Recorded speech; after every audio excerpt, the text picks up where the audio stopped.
Olá, sejam todos muito bem-vindos a mais um episódio do podcast Ponto de Encontro. Estamos começando mais uma temporada e você que já é nosso ouvinte, você que já assiste ao nosso episódio, você que está aqui direto, sabe que aqui toda vez tem um bate-papo com muita informação, com muita qualidade, com convidados que engrandecem, enobrece esse nosso bate-papo, né? Sempre muito bom tê-los aqui e hoje, para começar essa nova temporada, esse novo bate-papo, tem aqui uma pessoa muito especial. Mas antes de começarmos, vou pedir para você que está chegando aqui pela primeira vez, vai lá, segue o nosso canal, também compartilhe esse podcast com as pessoas que você acha que devem e de repente elas possam se interessar pelas informações aqui por esse podcast. Compartilhe, manda para um monte de gente, espalhe essa notícia, espalhe essa boa novidade. Além disso, os cortes depois do nosso podcast estarão lá nas minhas redes sociais. Também você pode assistir a esse episódio lá na Croma Mais TV, www.cromatv.com.br. Como eu disse, é um prazer enorme tê-los aqui para esta conversa que tem o poder de transformar ideias em ação. Aqui você sabe que o nosso ponto de encontro é um lugar onde diferentes histórias, culturas e saberes se cruzam para inspirar e transformar. E hoje não vai ser diferente, porque o bate-papo vai além das fronteiras.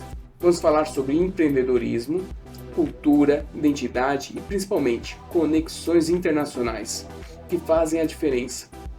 Já imaginou o impacto que a união de empreendedores da comunidade lusofona e da América Latina pode ter no cenário global?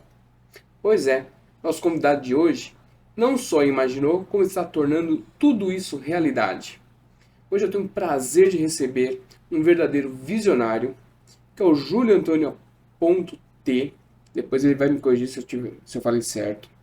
Ele que é presidente da Câmara de Comércio, Indústria, Agricultura e Serviços Brasil-Guiné-Bissau, diretor de negócios internacionais para a África no Instituto Brasileiro de Comércio Exterior e cofundador da Cimeira de Afroempreendedorismo da Comunidade Lusofona e da América Latina, a CACLAU. Um líder que conecta culturas, impulsiona negócios e fortalece relações multilaterais em nome do afroempreendedorismo e do desenvolvimento sustentável. Então, se você quer entender como o afroempreendedorismo pode se tornar uma ponte poderosa entre continentes, me acompanhe aqui até o final e vamos falar de inovação, identidade e das oportunidades que surgem quando olhamos para além do óbvio. Júlio, muito prazer em tê-lo aqui. Prazer estar aqui com você. Esse convite praticamente, como diz, é um convite que eu recebi com muita honra. Quero agradecer por todo esse convite e estamos aqui para fazer aquilo que você acabou de anunciar, conexões. Conexões. Isso não só para a minha parte, mas também da sua parte, que é por isso que estamos aqui, já estamos conectados. É o Sim, Brasil, Guiné-Bissau, é a lusofonia que está se comunicando, e também é a questão de latino-americanos, né? A questão da América Latina nas conexões que estamos aqui para poder conectar e falar a respeitamente desses trabalhos que eu tenho desenvolvido há muito tempo, não só com outros parceiros da minha equipe que a gente tem trabalhado nisso, focado em questão do afroempreendedorismo, com a questão também de levar a identidade da indústria cultural, as conexões pan-africanas, por exemplo, a relação hoje, se nós estamos falando da questão da lusofonia, podemos também olhar para essa questão da América Latina, que tem um trabalho muito importante.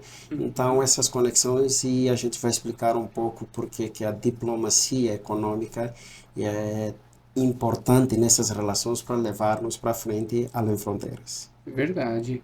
Falando em conexões, eu já quero aproveitar aqui e deixar um abraço pela pessoa responsável por essa conexão. Bruna, um abraço enorme para você. Você que é responsável hoje pelo Júlio estar aqui. E assim, Júlio, além dos títulos que eu mencionei aqui, dos cargos que você ocupa, conta um pouquinho para quem está nos assistindo, quem está nos ouvindo, quem é o Júlio? Esse é um desafio, na verdade, André. Eu acho que assim, você me coloca questões, as pessoas, eu tenho alguns parceiros que eu trabalho com eles e falam, não, Júlio, mas você tem que falar de você, você precisa falar quem é você, você precisa, as pessoas precisam te conhecer. Sim. Bom, para falar para telespectador que está nos acompanhando nesse exato momento, eu sou Júlio Antônio Ponto T, sou da Guiné-Bissau. Vim para o Brasil em 2008, referência à relação, como eu estava falando, diplomaticamente, do meu país, num acordo que foi assinado com o Brasil, do programa de estudantes e convênios, e eu vim para fazer um curso de letras em Araraquara. E da Araraquara eu tenho uma frase que eu falo sempre, e a Alessandra, já que, por exemplo, está nos acompanhando aqui, vai ouvir isso, e eu disse que eu saí da Guiné para o Brasil, né, mas de Araraquara para o mundo. Então, eu hoje atualmente sou presidente da Câmara de Comércio, Indústria e Agricultura Brasil-Guiné-Bissau, mas antes de chegar como presidente da Câmara, como eu estava explicando, eu vim como estudante. Mas antes também de chegar ao Brasil como estudante, eu sou jornalista, já trabalhei no meu país na rádio, todo mundo me conhece, tenho várias áreas que eu trabalho, sou um produtor cultural desde o meu país, participei em grandes eventos, organizações de Taça Amílcar Cabral, para quem conhece, o Amílcar Cabral é um grande historiador, um grande líder que lutou pela independência da Guiné-Bissau e Cabo Verde, inclusive podemos falar também de toda a África em geral. Além de criar o Partido da Luta da Independência, atualmente que está, ele é um dos fundadores do movimento para a libertação do continente africano. Então é um líder que nós estamos falando, que tem um percurso muito grande, é um jovem revolucionário no sentido positivo para criar inovação e toda essa questão da diplomacia, que nós podemos dizer, revolucionária em questões do bem-estar da sociedade e uma boa governança. E nesse espírito eu vim muito ligado à ideia cabralista, quando digo cabralista, na fundamentação daquilo que é para o bem-estar do povo, da comunidade, de liderar, de prosperar nesse sentido. Então, no meu país já tenho desenvolvido vários trabalhos nesse sentido.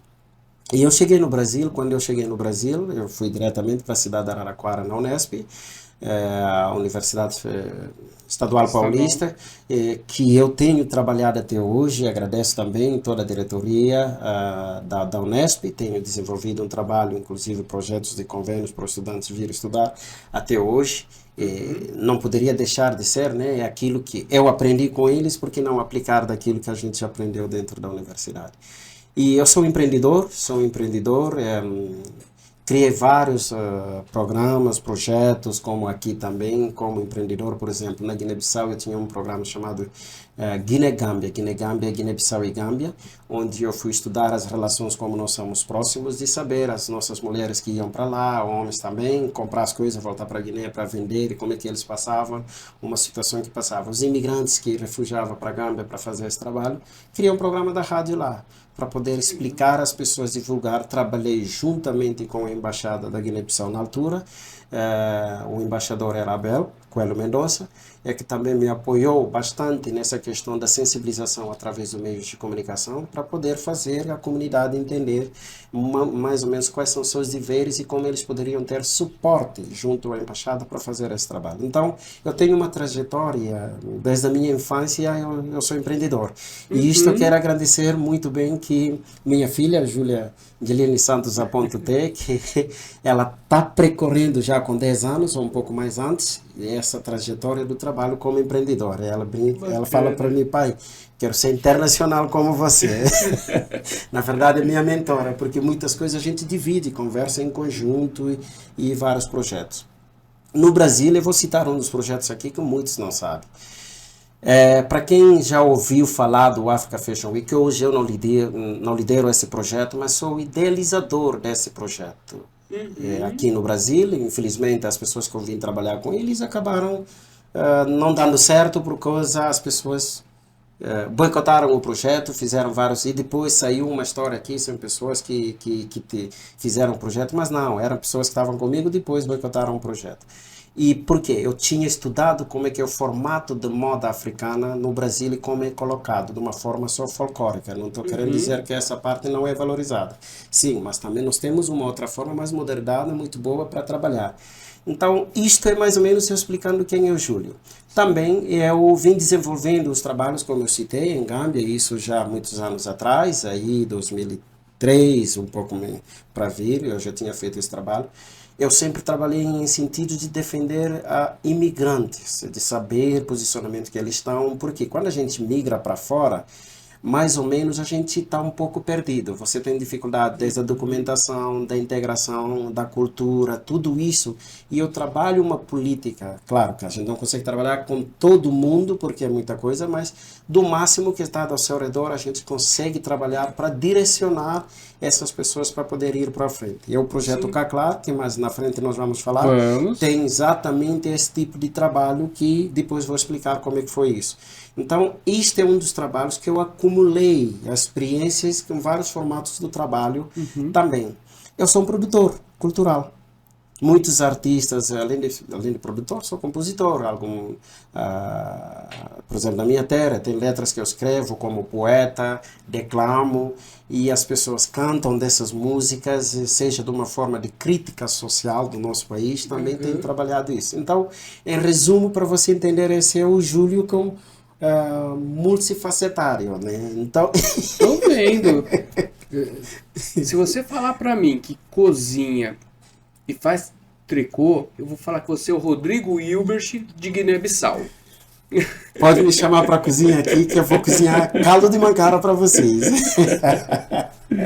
E, Júlio, assim, eu queria saber um pouquinho a tua experiência como chefe de gabinete do consulado honorário de Guiné-Bissau em São Paulo. Como é que isso influenciou a sua visão sobre o papel do afroempreendedorismo nas relações aqui no Brasil, na África? Você tem uma atuação também em Portugal. Esse teu trabalho à frente do consulado te influenciou de alguma forma ou não? Todos esses trabalhos que você vem desenvolvendo é que junto acabaram te influenciando. Isso é uma boa pergunta, isso é uma boa pergunta e vai me permitir aqui para quem acompanha nesse podcast, telespectador, eu digo assim, para um pouco que eu já expliquei aqui, não sei quem está ouvindo agora ou que já ouviu, na verdade, e eu vim com uma experiência que eu posso dizer assim, Uma de uma experiência experiência grande, vasta. naturalmente, como se diz aquilo, vou usar uma palavra, dom. Eu tenho dom. É uma coisa que eu Uhum. não falei aqui. Por exemplo, eu tenho colegas hoje que são jogadores das seleções. Eu fui da escola de futebol do meu país.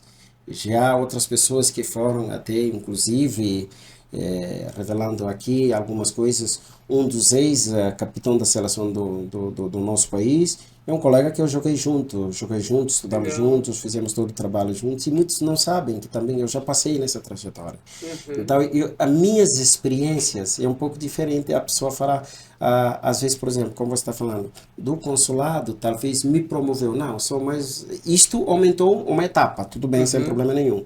Mas eu já vim de relações dos contatos. Se você perceber, como eu te falei, em Gâmbia, eu já tinha desenvolvido um trabalho dentro da comunicação social com o apoio do ex-embaixador que estava lá na altura, Abel Coelho Mendonça, que Uhum. entendeu todo esse projeto e apoiou e tem me apoiado até hoje. Inclusive, no evento que eu fiz em Lisboa, ele também fez várias conexões para me ajudar para ampliar esse trabalho. Eu vou falar disso mais para frente.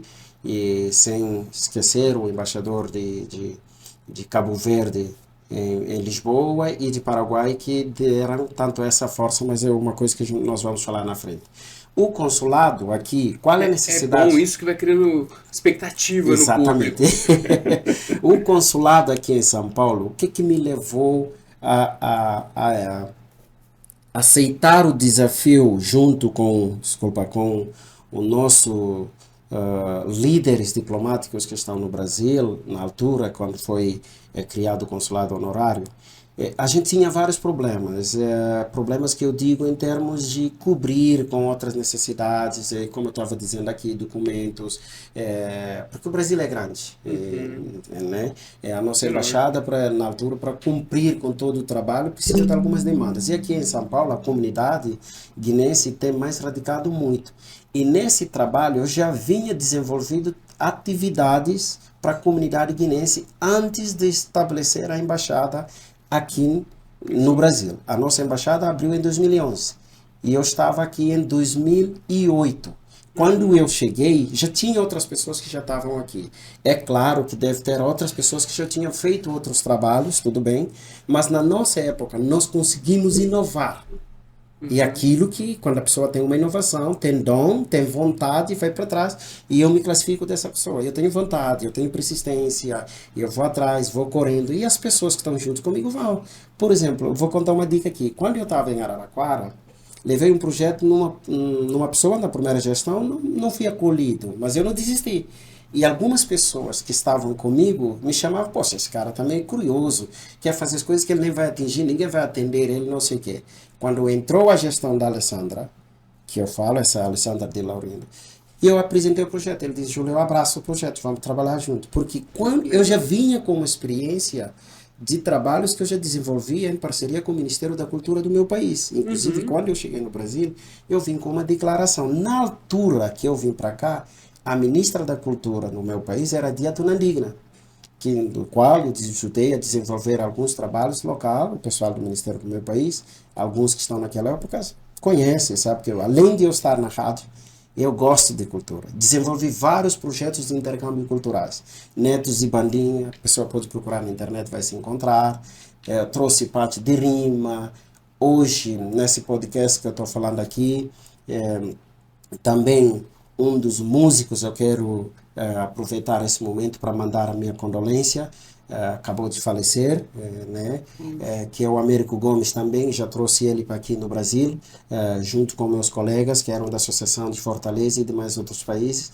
Então, eu vim trabalhando nesse processo há muito tempo.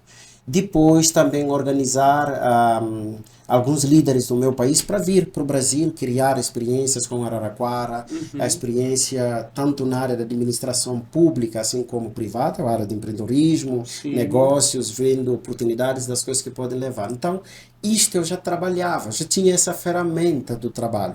E sempre trabalhei na altura, não tinha a embaixada. O consulado que tinha era um do nosso cônsul em Campinas, Cherno, que também faleceu, aqui mandando meus abraços também para familiares, já há muito tempo ele faleceu, e ele me apoiou. Para você ter ideia, eu desenhei um projeto que é aprovado na Unesp, na altura, para eu fazer um trabalho, foi daí que eu comecei a dar programa na rádio. O primeiro programa que eu desenvolvi dentro do meu trabalho é falar sobre África. Eu desenhei um projeto para entender a dificuldade da comunidade africana no Brasil. E eu comecei esse programa na Rádio Unesp, falando das experiências, convidando as pessoas, advogados para contar sobre lei da migração, pesquisadores para interagir com os alunos da África, para saber sobre certas temáticas, cultural, como é que se existe, empresários que estavam investindo em África daquela altura, também para conhecer. Então, para você entender, é uma bagagem enorme para eu falar aqui de como é. Então, o consulado só vem impulsionar, porque a gente precisava de uma ferramenta governamental para isso. Mas antes de eu falar do consulado, eu vou voltar ainda. Esse apoio que eu tive no consulado honorário, na altura, do Cherno, que era da Guiné, também, e eu fiz um documentário da comunidade guinense em diferentes estados do que eles passavam.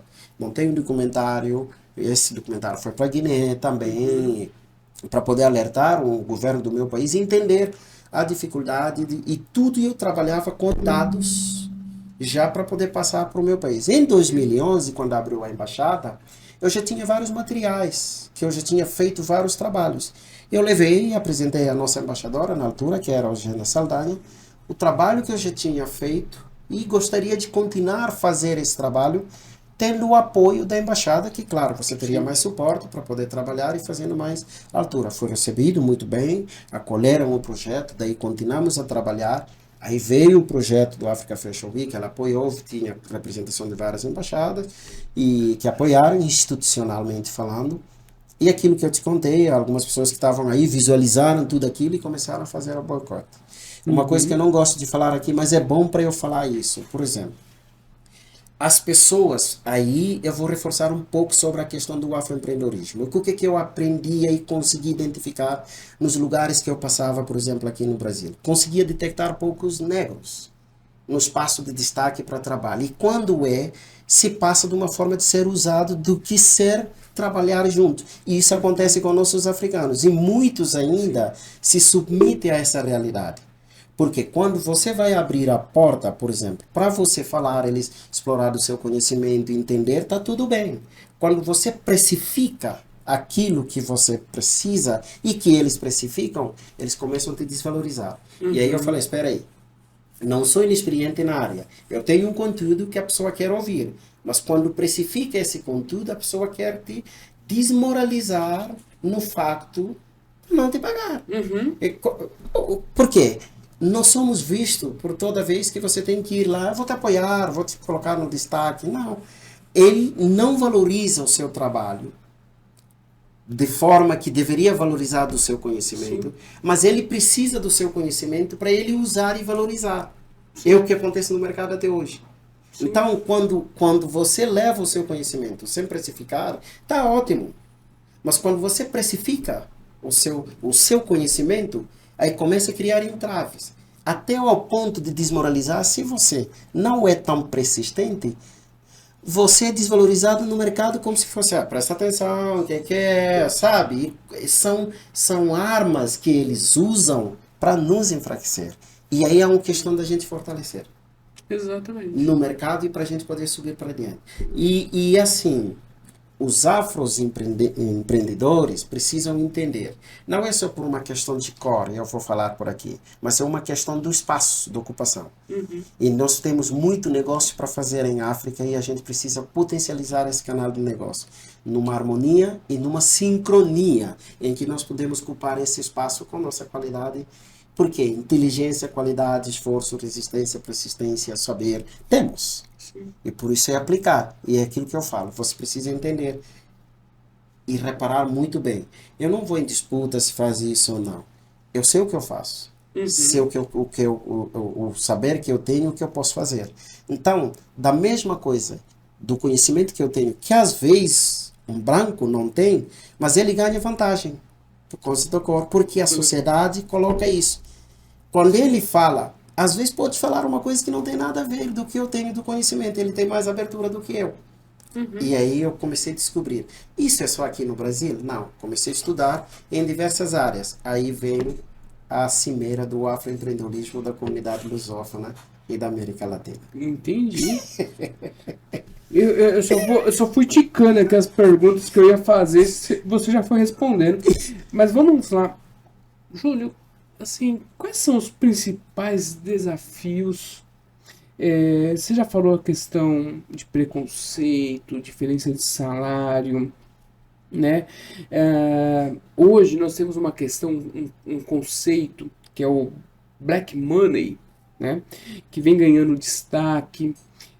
Como que você enxerga esse impacto dessas ideias de sustentabilidade, essas ideias novas como o Black Money, como o próprio afroempreendedorismo que vem ganhando destaque, né? Eu pesquisei aqui, tem diversos eventos voltados para o afroempreendedorismo aqui no Brasil e no mundo.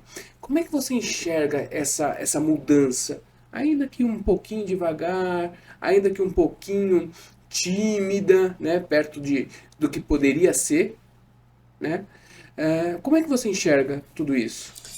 Olha, eu olho com um olhar positivo tudo isso e deve ser mais incentivado. O telespectador que está me acompanhando nesse exato momento, seja pessoa branca, negra, nós precisamos percorrer esse espaço em conjunto, ter essa idealização de potencializar esse trabalho. Vou dar um exemplo aqui, nós estamos aqui em trocas de experiência. As pessoas podem olhar, não, eu estou aqui, você está me entrevistando no podcast. Não, é valorização. Você valoriza o meu trabalho e trouxe para que eu possa servir do exemplo para o outro, inclusive referindo um negro como eu, que pode ser. Como é que ele atingiu aí? Quais são as dificuldades que ele passou? Eu passei muitas dificuldades. Sim. Próprio projeto de Africa Fashion Week, aquilo foi a maior fase da escola que eu tive na minha vida no Brasil, sabe? Porque afundou eu moralmente, financeiramente, uma decepção com pessoas, para acreditar nas pessoas, mas de uma certa forma me ergueu muito mais do que as pessoas pensavam que poderia me derrotar. Porque aí eu tenho um olhar para entender o cenário. E a partir disso eu voltei a ser um outro Júlio no mercado. Com outros projetos.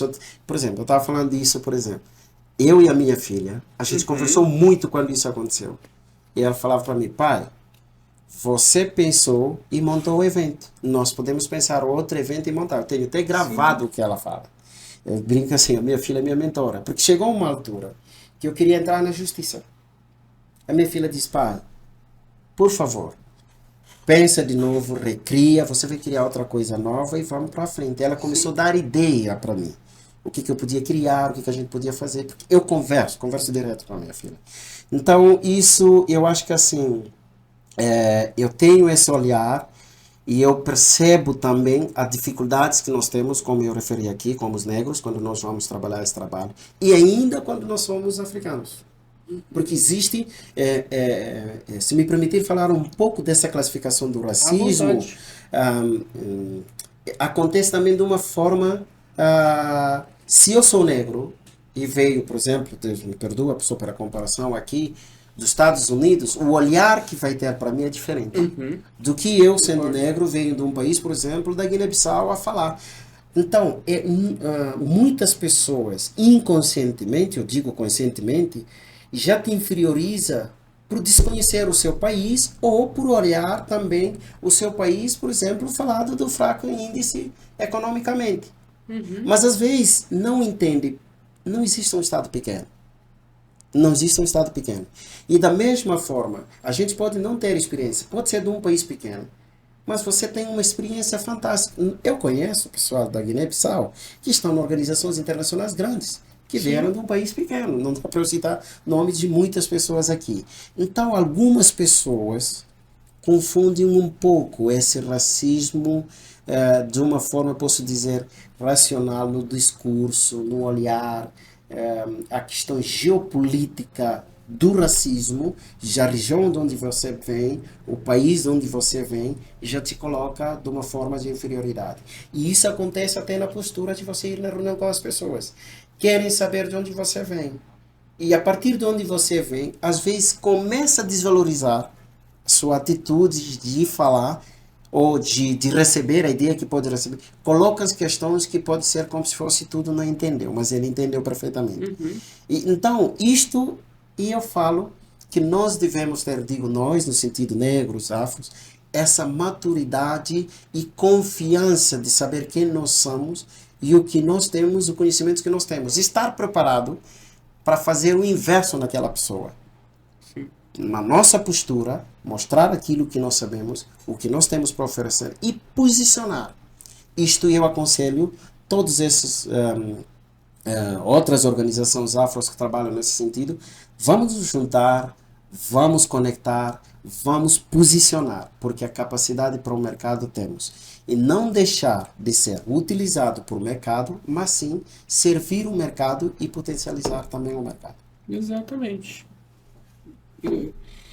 E assim, Júlio, na sua visão, o que falta para o afroempreendedorismo ele ocupe um espaço maior? Porque assim, no último censo aqui do Brasil, já ficou constatado que a população preta, a população negra, é maior do que a população branca. Mas ainda assim, a população preta ela ocupa vagas de trabalho, de empreendedorismo de menor destaque do que a população branca. Isso infelizmente acontece, né? O que você entende que falta para o afroempreendedorismo ganhar um destaque maior, não só aqui no Brasil, na América Latina, né? E ter uma participação maior nos mercados globais. Essa sua pergunta, ela já me te leva a falar do cacau. Vamos lá, Então, que por já é que a que nós... próxima. Exatamente. Mas assim, para eu deixar e fundamentar essa pergunta, logo com o tema que vocês podem ver, prezados telespectadores, isto é um desafio muito grande, nós vamos falar muito mais aí no cacau. Eu vou responder ele de uma forma síntese, mas presta atenção que nós vamos falar disso. A cimeira está lá, cimeira da comunidade, a cimeira do afroempreendedorismo da comunidade lusófona e da América Latina, justamente para decifrar e explicar o porquê do afroempreendedorismo, né, da comunidade lusófona e da América Latina. Eu vou falar dos problemas depois, porque isso foi. Mas, na pergunta que você me falou, o que falta, na verdade, para ganhar mais destaque, é os passos, é a aceitação. As empresas, o governo, estruturas, como, né, como nós falamos, assim, estrutural, né, as empresas, as organizações públicas, seja privada, sociedade civil, precisa aceitar e dar mais oportunidade às pessoas afro para poder aplicar o conhecimento que elas têm. Por quê? Eu estava explicando um pouco aqui de algumas coisas, por exemplo, que acontecem. Uhum. Nós temos aqui no Brasil, e não só, como também eu tentei pesquisar nos outros países, vários africanos que são engenheiros e Sim. trabalham num portes. Não estou desclassificando que um trabalho é desclassificado ou outro. Não. Mas assim, não, muitos não são. Não estou dizendo também que alguns não estão nos cargos e de referências, estão. Mas Uhum. ainda falta, porque a sociedade não aceita essas pessoas para estar na frente. E nós africanos sofremos ainda mais. Você é o negro, o africano, dependendo do país que você vem, sofre ainda mais do que o negro brasileiro que está aqui. Porque Sim. a questão do estrangeirismo ainda é forte. Por mais que se trabalhe em política, de não, é nacional. E eu, no projeto que eu estava citando, o que aconteceu? Nos rumores, poxa, como é que ele é africano, vem de lá e vem fazer um trabalho para estar na frente como isso? Rumores que eu tinha certeza que aconteceu. Quer dizer, é uma forma de me isolar, mas se eu fosse estar lá para servir, tudo bem. Mas como é que eu vou estar aí para liderar uma ideia tão grande como isso? Vamos jogar ele por fora. É o que acontece. Sim. É assim que a sociedade quer nos aceitar, para servir. No sentido, nós só servimos por eles, mas quando a gente está num posicionamento para frente, ele faz para nos jogar para baixo. Então, isto falta o senso do conhecimento, o senso aí que eu falo, a cultura da intelectualidade é isso, ter uma cultura geral é isso. Uhum. Você saber lidar com o espaço de capacidade de cada um e aceitar isso. Não olhar isso como uma ameaça e não olhar isso como uma humilhação. Que muitos nessas frases que eu estou falando não vão falar, mas é o que acontece. Sim. O que acontece no dia a dia. Então, precisamos aceitar. E não estou dizendo que não existe negro na frente com posicionamento. Mas o que eles ganharam? Isso também eu estou encorajando meus colegas africanos, negros, brasileiros, nós da cultura afro. Coragem. Nunca olha para baixo. Vai acontecer as coisas. Mas viram, como vocês falam, né? Dá a volta por cima. Sim. A gente tem que ter coragem, tem que mostrar a nossa presença, tem que lutar, tem que trabalhar para isso, para a gente poder ganhar espaço. O mal já existe. Vamos correr atrás do bem. Ou como é que vocês dizem? O não já tem. Já tem. Mas o sim a gente vai buscar. Sim. Então é nesse sentido que nós temos que lutar. A sociedade, na sua palavra, o que falta? Tem que aceitar e tem que trabalhar para a diversidade. A outra parte, e eu vou explicar o porquê desses tamanhos. Vão ter na formação, acreditar. Porque eu, como negro, eu tenho que lutar para saber do que eu estou falando. Ter conhecimento do que se eu estou lutando por um espaço, Uhum. eu tenho que lutar com o saber de quando eu assumir aquele espaço e eu mostrar a capacidade que eu mereço estar naquele espaço. Mas antes disso acontecer, eu preciso ter uma oportunidade de estudar. preciso ter a oportunidade de aprender de igual forma. Porque nos outros estudos que nós fazemos, inclusive aqui acompanhando alguns trabalhos, eu me interajo muito com a comunidade, os movimentos negros, eu próprio também transitei bastante alguns eventos executivos, corporativos, que são trabalhos que eu desenvolvo, como diz aqui, Uhum. é vasta, são coisas, várias coisas para eu falar ao mesmo tempo, mas eu aceito esse mundo, eu me transito nesse mundo. E isso é o Júlio. Eu Uhum. desço de baixo para cima, de cima para baixo. Então, eu tenho um olhar que eu consigo transitar eh, desse ida e volta. Eu vou e volto e buscar encontros. Daí eu ando com as pessoas. Quando eu digo, quando eu estou indo com pessoas. Quando eu estou voltando com pessoas. Então eu consigo entender esse espírito de movimento, de transição, para poder incorporar e aceitar, estar junto e Sim. acompanhar. E isso é o espírito do guinense. Para quem é guinense que está me acompanhando agora, para vocês, quem não é guinense, para entender, na Guiné-Bissau eu falo assim, quem já nasce na Guiné-Bissau é um empreendedor nato, Não. ou seja, a mulher é uma empreendedora nata. Por quê? Nós temos uma cultura na nossa realidade, seja um menino, seja menina, quando nasce você tem que aprender a fazer uma coisa. Sabe, amendoim, a gente fala Sim. mancara, ou você ir lá comprar, irar, colocar num saquinho, a gente fala beco, fica lá para É. vender, e eu já fiz tudo isso. Eu fui, não sei como é que vocês falam, fui aparentei. Na altura que teve toca-toca na Guiné, a primeira vez que estava abrindo, eu já fui um ajudante, não é na toca-toca. Agora quem está me ouvindo da Guiné vai dar risada. Aí daqui a pouco o Marcos, que é o produtor, ele vai dizer aqui para mim o que que é toca-toca. É? Toca-toca é um sistema de transporte público que tem na Ah, Guiné-Bissau, transporte urbanos que vai para os bairros, assim, as pessoas vêm trabalhando nisso. Eu já fiz, eu já vendi gasóleo, ajudei a minha irmã a fazer o bolo, vender pão, fazer tudo. Então, eu tenho uma vida empreendedora e eu vim lutando desde sempre como um empreendedor até hoje. sim. Então, isto, por isso que quando você me pergunta se tudo isso talvez no consulado e eu consegui ter espaço, eu digo não, porque é o meu dia a dia, eu vim É crescendo com toda isso, hora buscando toda esse hora buscando espaço. esse espaço e assim. E na altura que o consulado foi montado e tinha essa dificuldade, eu achei que a gente precisava ter um consulado fixo, uma pessoa com perfil certo para poder Uhum. liderar isto. Eu estou falando consulado honorário, só para poder explicar. Sim.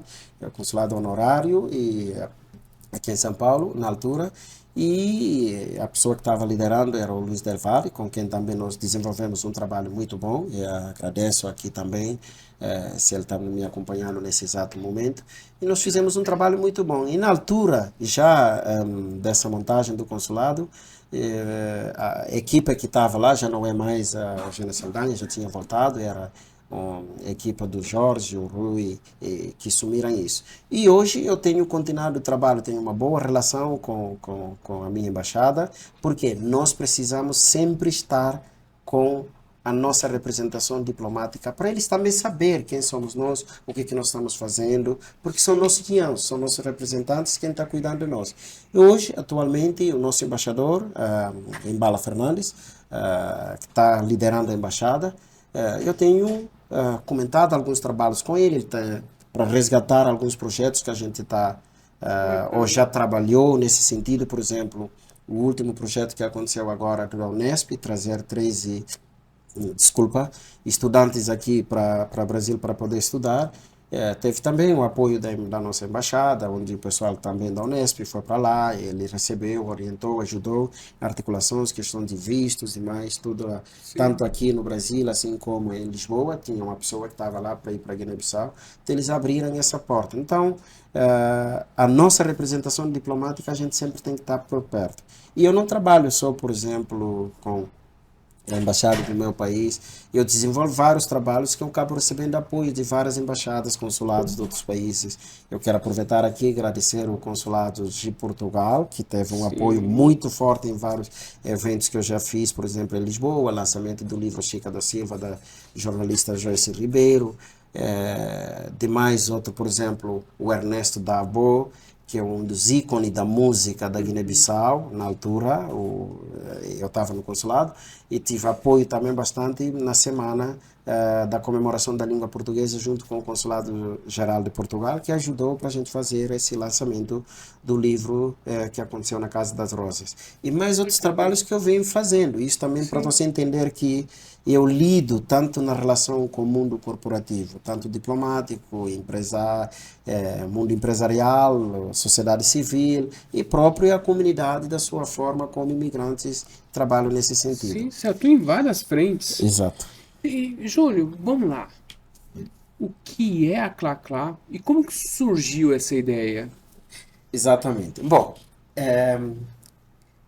Caclara, antes de eu falar isso, eu quero mandar um alô para o meu parceiro, Matheus Monteiro, que é um colega, é um advogado. Colega não, porque eu sou mais velho que ele, né? Mas é um colega, falo que ele que Ele é um jovem muito visionário, isto é outra coisa que eu tenho. Eu trabalho para a recolocação de jovens no mercado e incentivo dos jovens para poder realizar os seus sonhos, até porque eu estou ainda também nessa andança, entendeu? Então, Matheus, eu encontrei ele me conheceu também num dos eventos que a gente vem desenvolvendo, na LESP e de outros lugares, porque ele foi estagiário da deputada Lucy Brandão, e a gente foi desenvolvendo alguns trabalhos juntamente com ele, e ele embarcou comigo nessa ideia do Caclá. E Caclá também é uma das coisas que eu conversei juntamente com a minha mentora, minha filha. Quando nós conversamos essa questão do Africa Fashion Week, eu disse, pai, vamos fazer outra coisa. Você é internacional, da Guiné, faz uma coisa da língua, ou vamos fazer o Africa Fashion Kids, sabe? Que é da criança, porque a minha filha já ganhou pela região, Miss Kids, né, em São José do Rio Preto. Foi aí, nessa vontade dela, e eu decidi criar o Africa Fashion Week. Porque ela começou a dizer, não, eu quero representar, eu quero passar na moda, eu quero representar a Guiné, quero fazer... Se você vê, tem lugares que ela já passou, já ganhou vários prêmios, com a bandeira da Guiné desfilando tudo. Que bacana. Então, daí nós conversamos, ela disse que era abrir uma coisa do negócio. Eu disse, não, filha, vamos pensar no negócio voltado à questão de jovens negros. Disse sim. E aí, pensamos, conversamos, voltei a conversar com o Matheus, e demos a cicla junto com o Matheus e começamos a trabalhar nesta questão. Porque eu também já tinha esse trabalho muito antes, como eu te falei, trabalhar com a comunidade dos países da língua portuguesa. Até porque alguns eventos que eu fiz atrás, eu fiz aí com o apoio da Secretaria Executiva da CPLP em Lisboa, que é o lançamento, por exemplo, da Joyce, e demais outros eventos atrás que eu vim apresentando. Lembrando nisso, existe, por exemplo, a Miss CPLP, na altura que ela é coordenada por Celso, um jovem de Santo Tomé, que está em Portugal, que também na altura, quando eu tinha criado essa questão do Africa Fashion Week para 2017, nós criamos uma parceria para trabalhar isso, inclusive Ghana Fashion Week, em conjunto na altura. Então a gente vem com essa ideia e eu vim amadurecendo como segunda etapa do projeto que surgiu. Mas a ideia não ficou aí. Eu fiz um estudo de 4 anos, indo para Portugal e demais outros países, por exemplo, para poder entender o que acontecia de tudo que eu expliquei aqui, na dificuldade, entraves, racismo, tudo isso, acontecem também nesse espaço desses países com comunidades imigrantes. E era a mesma coisa. Por exemplo, hoje, em Portugal, a comunidade, nós temos uma comunidade lusófona muito forte, mas a maioria tem muita dificuldade, por exemplo, para implementar um negócio. E daí nós criamos esse evento, essa plataforma desse evento é o sentido de a gente recolher os dados com esses empreendedores para a gente poder solucionar o problema deles. O que começa desde documentação. Porque para você criar um negócio tem que estar documentado o perfil na terra como você está. E aí que entramos nesse desafio e conversamos com fizemos várias reuniões com várias entidades, inclusive a Secretaria Executiva da CPLP, mostrando a nossa intenção, inclusive para trabalhar em conjunto da promoção do negócio nos países da língua portuguesa, como próprio é o objetivo que é da organização. E nós fizemos várias reuniões, reunimos com o secretário executivo, reuni com algumas embaixadas. Infelizmente, no final, nós não fizemos evento na secretariado executivo da CPLP, mas realizamos evento na Câmara da Indústria Portuguesa, onde tivemos presença de várias representações. O apoio desse evento, centradamente, estava com Cabo Verde, embaixador de Cabo Verde em Portugal, em Lisboa, na altura, e também com o embaixador do Paraguai, na altura que estava em Portugal. Por que escolhemos o Paraguai? O Brasil já faz parte, por exemplo, do país da língua portuguesa, já estava dentro conosco. Tínhamos que escolher um país da América Latina, como justifica mesmo a cimeira, que é da comunidade lusófona e da América Latina. E já temos Cabo Verde, que aceitou adiantadamente, se você vê nas pesquisas do evento, fizeram todo mapeamento em destaque da comunidade, da Associação Cabo-Verdiana em Lisboa, na altura, que ajudou bastante, né? E a embaixada, toda a sua comunidade, presidente da Câmara de Comércio de Cabo Verde, veio através do convite do governo de Cabo Verde, através da embaixada, para fazer palestras de mais organizações que estavam lá.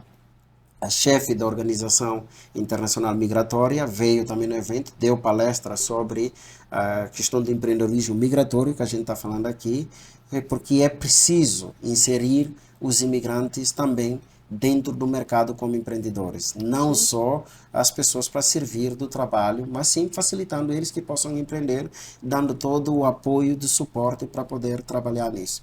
E felizmente nós também agradecemos bastante. Nós tivemos palestra com um dos conhecedores da matéria do Sebrae, que também, pela videoconferência, conseguiu dar palestra, dar dados sobre a questão do afroempreendedorismo no Brasil para toda a comunidade lusófona que estava lá e a comunidade da América Latina. Então, é um evento para você entender, além de ser um conceito que veio unificar todo esse esforço do trabalho, partindo desde o incentivo, resolver problemas de documentação, nós unimos todos os sectores. Professores, pesquisadores, empreendedores, diplomatas, representações, por exemplo, das empresas no setor privado em si, para ver como conseguem enquadrar isso. Tinham advogados para a questão de políticas, de lei, legislação, como pode facilitar as pessoas. Nós tínhamos a presença na altura do pessoal da AIMA, que estava lá também para representar a AIMA em Portugal, e que são pessoas que cuidam dos imigrantes que estão para tratar o documento, tudo isso. Então, nós pensamos um conceito de uma forma geral para levar esses problemas e como nós podemos solucionar. E esse é o objetivo do CACLAR, nós andar em conjunto para quem é do direito, que possa nos orientar, que possa andar junto, e também para quem precisa para solucionar os seus problemas, para servir do negócio, porque nada mais do que isso, ter uma independência financeira para você poder ter um acesso de aplicar algumas coisas que você quer fazer, baseando dentro de regras, e porém, essas regras precisam também entrar dentro das oportunidades daquilo que da política, vamos dizer, dos acordos que é feito, seja de um bloco regional ou de um tratado do país bilateralmente. Por exemplo, quando é da comunidade da língua portuguesa, a gente vai naquilo que nos facilita para trabalho. Para a América Latina, a gente também segue nisso, enquadrando tudo dentro das políticas de acordo que os nossos superiores já nos oferecem com legislação que são criadas nas políticas de acordo. Com certeza. E Júlio, quais foram os ensinamentos dessa primeira edição do Clá-Clá? O que você consegue destacar? O que você aprendeu? O que você percebeu que quem estava lá participando aprendeu? Quais foram esses ensinamentos? Olha, isto é muito bom, essa pergunta é importante. Eu começo por falar, por exemplo, MMF Engenharia Projetos, uma empresa aqui no Brasil, que a partir do momento que nós apresentamos um projeto, na parte sócio dele, o Ricardo e o Luciano, perceberam na hora. Saíram aqui do Brasil, foram para lá, foram um dos palestrantes para falar sobre a infraestrutura e questões, por exemplo, de meio ambiente, saneamento básico. Sim, E eu ESG, né? ESG, exatamente. Então, eu percebi na altura em que eles estavam dando palestra, como é que algumas representações governamentais que estavam no local percebem a importância. E isso é outra coisa para a gente ver. São jovens, uma empresa jovem, com um trabalho vasto em termos do afroempreendedorismo também. Uma empresa liderada por duas pessoas que trabalham, tem um branco e tem um negro que coordena isso. E isto é muito bom. E o Luciano, no momento que ele estava dando palestra, e eu consegui perceber a inspiração que ele estava passando nas pessoas jovens que estavam lá, afros também, que espelhavam ele, inclusive alguns que são formados na área arquitetura. Quando terminou a palestra, todos mundo foram falar com ele para saber da experiência, como foram crescer. Ele voltou, depois as mensagens, falando com ele. Isso eu percebi. Isso é um exemplo que eu estou dando dentro do tema do que é o afro. Na parte da lusofonia, e eu percebi também, porque toda a comunidade que estava aí, nós tínhamos outros palestrantes que eram meninos, o nosso painel foi montado também de uma forma diversificada, desde a questão de cor, vamos dizer, não quero só fixar isso, por exemplo, nós tínhamos lá negros, meninas, gêneros, então diversificamos tudo no nosso painel. A gente trabalhou nessa questão de pensar também nessa questão da inclusão. Incluímos todo mundo, estudante, pesquisadores, estagiários que estavam trabalhando ainda, também estava. E as empresas, que já tinham um grande porte do trabalho, como é que essas empresas poderiam ajudar as pequenas empresas a conseguir também se internacionalizar, que é o pacto fundamental no nosso trabalho aqui, as conexões de uma forma internacional, mas inspirando um ao outro, dando suporte. E isso aconteceu. Até com questões das nossas representações diplomáticas que estavam presentes, que também estavam no painel, falando sobre essa questão das políticas da diplomacia econômica e a inserção do mercado das comunidades deles, como cuidam. O Paraguai deu uma aula bastante lá, de como trabalham a questão das embaixadas, o governo do Paraguai, com seus empreendedores em diversos lugares, mas ali estava especificado exatamente em Portugal, onde tinha o evento, dando exemplo e inclusive teve vídeo de algumas pessoas que fizeram o trabalho aqui no Brasil, em Minas Gerais. Legal. Então, isto eu aprendi muito, que o projeto, a Cimeira, teve um sucesso muito forte. Nós estamos trabalhando para acontecer este ano. Não vai ser em março como aconteceu em março do ano passado, mas é isso, o projeto itinerário, ele vai acontecendo da forma como nós vamos fazendo proposta para o governo, se o governo acatar, e a gente vai trabalhar nesse sentido. Então, eu aprendi ali que as pessoas perceberam esse estilo de conexão, parceria, de poder se espelhar um ao outro para poder crescer. E eu percebi também a dinâmica do governo de olhar para seus imigrantes e trabalhar mais a política de incentivo deles para poder crescer. E isso é uma coisa que eu vi lá, inclusive citando uma fala do representante da Organização Internacional Migratória que estava dando evento. Ele falou dos dados dos países, por exemplo, da lusofonia, que conseguia desenvolver negócios em Lisboa, com mais de 600 imigrantes, e alguns que não conseguiam ter esses dados, por exemplo, mas que ele estava incentivando as pessoas para poder entrar, inclusive, nos programas que incentivam as pessoas na área de empreendedorismo para poder crescer mais e fazer negócio e ter sua independência financeira, contribuindo com os trabalhos no país. Então, isto eu olho num sinal positivo, e até hoje eu tenho recebido as pessoas para consultoria de como eles podem abrir o mercado e como eles podem funcionar. O que é da nossa área a gente direciona, porque o CACLA tem isso, é montar alguns mentores e consultores através do CACLA,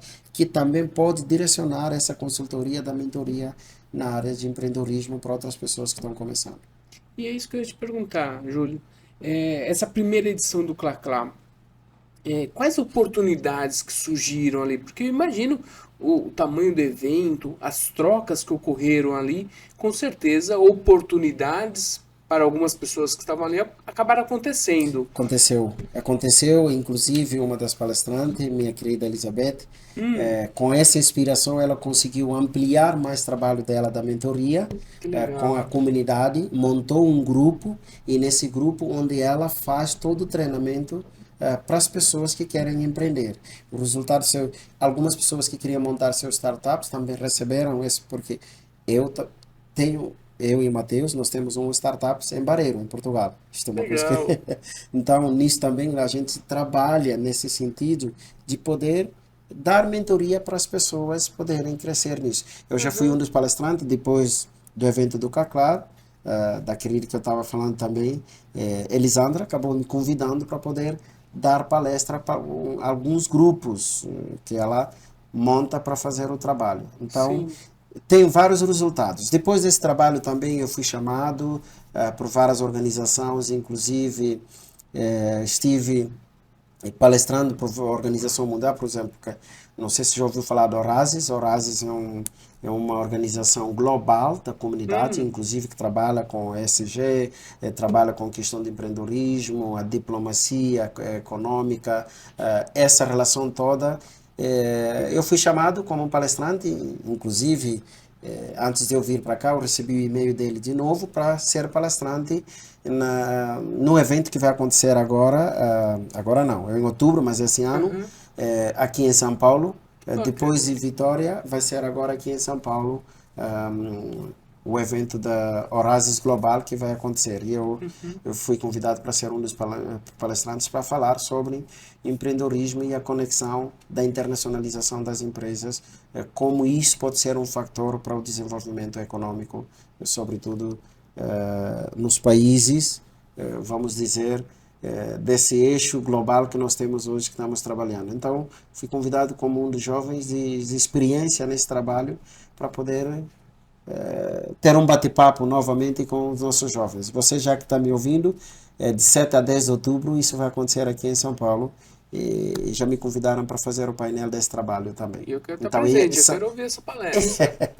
são resultados ainda que eu estou dizendo que está vindo de vários frutos. E muitos Uhum. outros resultados, por exemplo, isso também deu eixo depois, como eu estava falando, e organizo, por exemplo, missões comerciais, e muitas empresas foram me procurar, inclusive empresas em Portugal, para fazer várias missões com eles em África, e alguns que Uhum. já tentaram fazer negócio, mas disseram que não conseguiram entrar, tá certo? Então, me procuraram para dar essa consultoria para eles também nesse sentido. Então, o resultado do evento foi muito positivo, foi muito positivo. E é interessante, Júlio, porque assim, nós começamos a falar de uma frente, que é o afroempreendedorismo, E e agora? agora passamos para falar, de uma certa forma, do empreendedorismo lusofônico, né?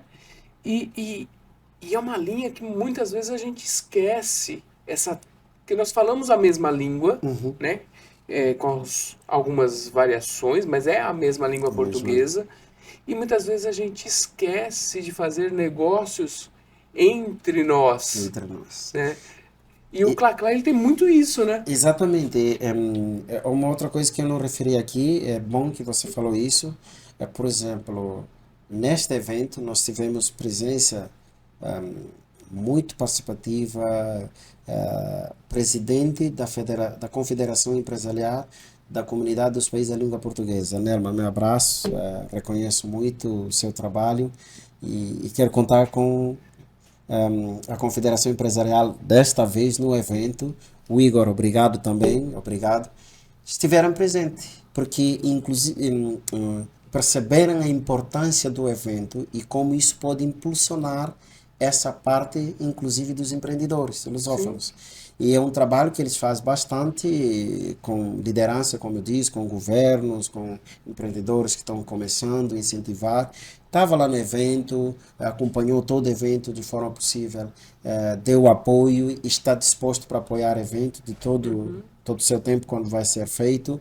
E isto é importante porque, além de contar com a presença dela e apoio, eles perceberam a importância do evento e estão juntos conosco para trabalhar nesse sentido. E a Confederação Empresarial da CPLP tem feito trabalho muito bom, mas muitas pessoas não conhecem ainda. Eu sei que muitos do Brasil conhecem, mas muitas pessoas ainda falta para conhecer o trabalho que eles fazem. Que é isso? Impulsionar os negócios entre os países da comunidade da língua portuguesa. E eles têm feito esse trabalho muito bom. E estamos aí como um parceiro junto para ajudar, divulgar e fazer as pessoas conhecerem esse meio, porque o negócio também entre nós da comunidade lusófona, isto ajuda. Por exemplo, nós estamos falando de Ajuda porque já não tem a 200 barreira da língua. Já exatamente, começa por aí. mais ou menos 226 milhões da comunidade que falam língua portuguesa. Você imagina quanto o negócio que você pode fazer dentro do espaço da comunidade de língua portuguesa. E depois nós temos um ponto de eixo. Esse ponto de eixo, por exemplo, se perceber todos nós, países, os novos países da língua portuguesa, estamos num lugar diferente. O Brasil está aqui, está na América Latina. O Brasil pode fazer um ponto muito importante porque o Brasil faz parte, por exemplo, da União Do Mercosul, do Mercosul, do BRICS. exatamente. E esse o Brasil é um dos maiores países, por exemplo, também da expressão da língua portuguesa. E o mercado que ele tem no Mercosul pode levar a esse impulsionamento, inclusive que eu vi o governo já tendo esse acordo, por exemplo, da parte da CPLP com o Mercosul para poder divulgar todo esse trabalho. Isto é importante. É um eixo que nós, vamos dizer, da comunidade, que estamos junto com nossos chefes do poder, quando criam essas leis, nos facilitam para trabalhar. E com base nisso podemos ser um dos parceiros junto ao governo para impulsionar e fazer conhecer essas movimentações de legislação, incentivar essa livre comércio entre a gente para tratar disso. E olha, até estava aqui para perguntar, Júlio, porque eu acho que assim, o Clá-Clá, ele pode vir num futuro próximo até orientar determinadas políticas públicas no Brasil e nos países envolvidos, né? Portugal, Guiné-Bissau, Angola, estimular, promover políticas públicas para esta integração maior, né? Este é o nosso desafio e a gente está andando com isso de acordo com as possibilidades que nós vamos ter e sempre negociando com autoridades superiores que têm mais poder para nos fazer chegar nesse trabalho. Mas isso é que é a ideia. Inclusive, como eu estava falando antes da gente começar aqui, CACLAR tem um objetivo de criar um programa televisivo e radiofônico para poder, junto com as nossas entidades superiores, explicar conversar sobre as oportunidades de negócios em referência entre os países lusófonos e da América Latina. Sim, entendi. Júlio, assim, a cabeça vai explodindo de tanta informação. A gente começa a pensar muito fora da caixa quando Exato. tem aqui uma pessoa tão inteligente, tão diferente como você. É algo sensacional. E assim, eu por mim eu ficaria aqui um tempão conversando com você, mas como eu sei que você também tem horário e tudo mais, tem uma agenda cheia, já teve que dar umas escapadas para poder vir aqui. Quero assim, duas perguntas para você. Primeiro, você consegue resumir numa frase curta, numa palavra, qual que é o propósito da Clá-Clá? O nosso propósito é unificar as pessoas que têm tanta dificuldade de conseguir se empregar no mercado e ter conhecimento esclarecido com todas essas fontes, como eu estou dizendo, ajudar as pessoas que querem empreender e que têm essa dificuldade dos lugares onde eles estão, começando desde a documentação, desde o conhecimento do que é fazer, apoiar como pode abrir uma empresa, então isto é o nosso ponto principal, dar suporte às pessoas que querem empreender e com isso trabalhar junto, como eu falo sempre, com entidades superiores que são responsáveis a isso, e alguns mentores que já estão na área. Isso é o quê? As empresas que já têm porte, que podem ajudar essas pessoas a poder impulsionar os seus negócios. Nós, como uma plataforma que estamos assim, trabalhando para inserir, queremos servir desse ponte entre setor privado e governamental para poder reerguer essa política do trabalho de empreendedorismo entre a comunidade lusófona e da América Latina. E como é que o pessoal faz para conhecer a Clá? Olha, nós já estamos nós temos o nosso site, estamos trabalhando também no Instagram, nós estamos aí, podemos colocar no site www.cacla.org.br, você vai encontrar algumas informações sobre tudo do evento que nós já fizemos. Estamos criando algumas estruturas novas agora, com vários conselhos, mentores que vão servir. Por exemplo, a pessoa pode acionar em determinada área, uma mentoria pode conseguir receber para poder também receber a mentoria naquilo que a pessoa quer trabalhar. Da parte, por exemplo, jurídica, nós, como o Matheus, você sabe, ele faz parte da área, nós temos junto algumas pessoas que estão estudando, por exemplo, a política das legislações internacionais, todas essas coisas, para ajudar a trabalhar isso, política migratória, tudo isso. Então, nós estamos trabalhando nesse sentido, mas o nosso contato pode entrar através do site, como eu disse, www.caclal.org.br. Você vai nos achar na internet e pode entrar em contato conosco. Pode também nos procurar no Instagram. A gente está no Instagram para poder orientar mais as pessoas. Nós estamos dinamizando a nossa plataforma ainda. Estamos trabalhando com algumas pessoas que da TI também, que fazem parte dessa nossa rede, que algumas empresas nós já trabalhamos com eles como mentoria da internacionalização, e em contrapartida do serviço eles estão reestruturando todo o trabalho do site conosco para a gente poder abrir, porque ali também nós vamos abrir tipo consultoria e algumas negociações que estamos tendo com algumas entidades na área educativa. Sim. Que as pessoas que têm dificuldade, mas querem empreender, como eu disse, através de nós conseguimos direcionar porque essa pessoa consegue fazer a formação na área de empreendedorismo e demais outras áreas. Entendi. E para você que está nos assistindo, você que está nos ouvindo, vou deixar o link aqui do site da Claclau aqui embaixo na descrição. E Claclau é Caclal. Isso, certo? tá claro. Então já sabe lá, www.caclau.com.br ou lá no Instagram. Júlio, prazer enorme tê-lo aqui. Esse bate-papo aqui foi muito enriquecedor. Eu gosto de fazer as anotações aqui, fui fazendo várias anotações para a gente bater um papo depois. Eu só tenho que agradecer. André, eu tenho que agradecer você também. Eu espero que os nossos telespectadores, não sei se eu consigo transmitir a mensagem da maneira como você está me ouvindo, mas eu agradeço totalmente. E o contato está aqui. Aqui é o ponto de encontro, na verdade. E espero que nós vamos encontrar várias vezes por aqui. Com certeza, com certeza. E qualquer contato também para reforçar, você que já acompanha o ponto de encontro, pode entrar em contato com o André. André está aqui. Que André, nós estamos conversando, mas daqui a pouco vai virar o nosso parceiro também para ajudar a trabalhar o Caclal para frente. Então, bora lá. Eu agradeço pelo convite.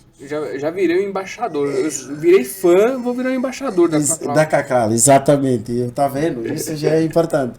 E agradecer, Bruna, pela conexão, por esse ponto de encontro que você fez aqui com o André. E eu estou aqui para poder continuar dar algumas informações ou esclarecimento de alguma coisa que a pessoa quer conhecer mais. Incentivo você, não desiste. Resiliência sempre, luta sempre. A gente já tropeça, mas não podemos parar. E tem rumo da internacionalização. Não é só a empresa grande que consegue fazer o trabalho da internacionalização. Isso é outra coisa que muitas empresas pequenas acabam resumindo de pensar. Não. Sim. Procura-nos, nós vamos te orientar e como você pode ser internacional, mesmo sendo pequeno. E aqui porque o que vale é o seu conteúdo e o que você está fazendo, e você pode encontrar também com o seu nicho no outro lado para você junto poder crescer. Exatamente, e Obrigado. pensar fora, né? Porque o pessoal, não, quero exportar, vou para os Estados Unidos, vou para a Europa, vou para o Oriente Médio. Opa, peraí, mas tem um mercado ali bem interessante, né? Exatamente, Que é o exatamente. mercado africano, o mercado de língua portuguesa, Exatamente, exatamente.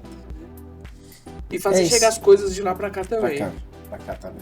Exatamente. E é isso, é isso que tem que ser a relação, é isso que nós trabalhamos, ir e vir, como eu estava falando. Você vai para lá, de lá, traz para cá e daqui vai para lá. E a gente faz esse meio campo. Com certeza. Julio, muito obrigado. E você que está nos assistindo, está nos acompanhando, ficou aqui até o final, esse ponto de encontro internacional, mas sem fugir da nossa língua portuguesa, sem fugir da nossa africanalidade, Africanidade, exatamente. sem fugir das nossas origens. Gostou desse bate-papo? Quer saber um pouquinho mais? Vai lá, segue lá o pessoal da Caclau, o Instagram, entra no site, procura o Júlio, muito solícito, muito atencioso, toda a equipe ali da Caclau. Como eu disse, eu virei fã, tenho certeza que você, depois de conhecer melhor a Caclau, também vai virar fã, tá?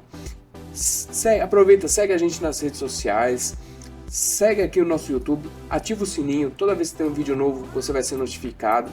Segue lá também a programação da Chroma Mais TV, eles que deixam a gente aqui mais bonito, mais elegante, tem toda essa produção aqui maravilhosa. Então segue lá, a programação deles também é muito bacana. E espero vocês, até uma próxima!